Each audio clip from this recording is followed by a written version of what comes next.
Hello, my name is Saubhagya Bandar. So, what I learned about the culture and the leadership at IYAP is that the culture isn't something you build in within a day. It's something you live every day. Every word, behavior, and the choice shapes the environment we work in, and the culture is built in the small moments, especially when no one is watching.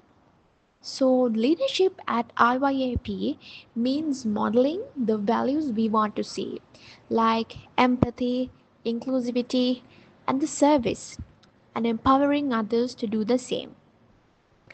And I realized that culture is the invisible glue that holds teams together, and it's reflected in how we treat each other, how we make decisions, and how we support one another through challenges.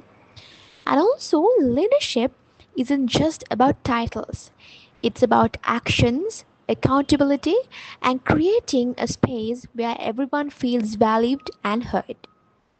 At IYAP, I have seen how tools like Monday.com and regular reflection help keep our culture alive, and I'm committed to living these values every day, both in my work and how I interact with others. Culture and leadership go in hand, and together they shape the future we want to build. Thank you.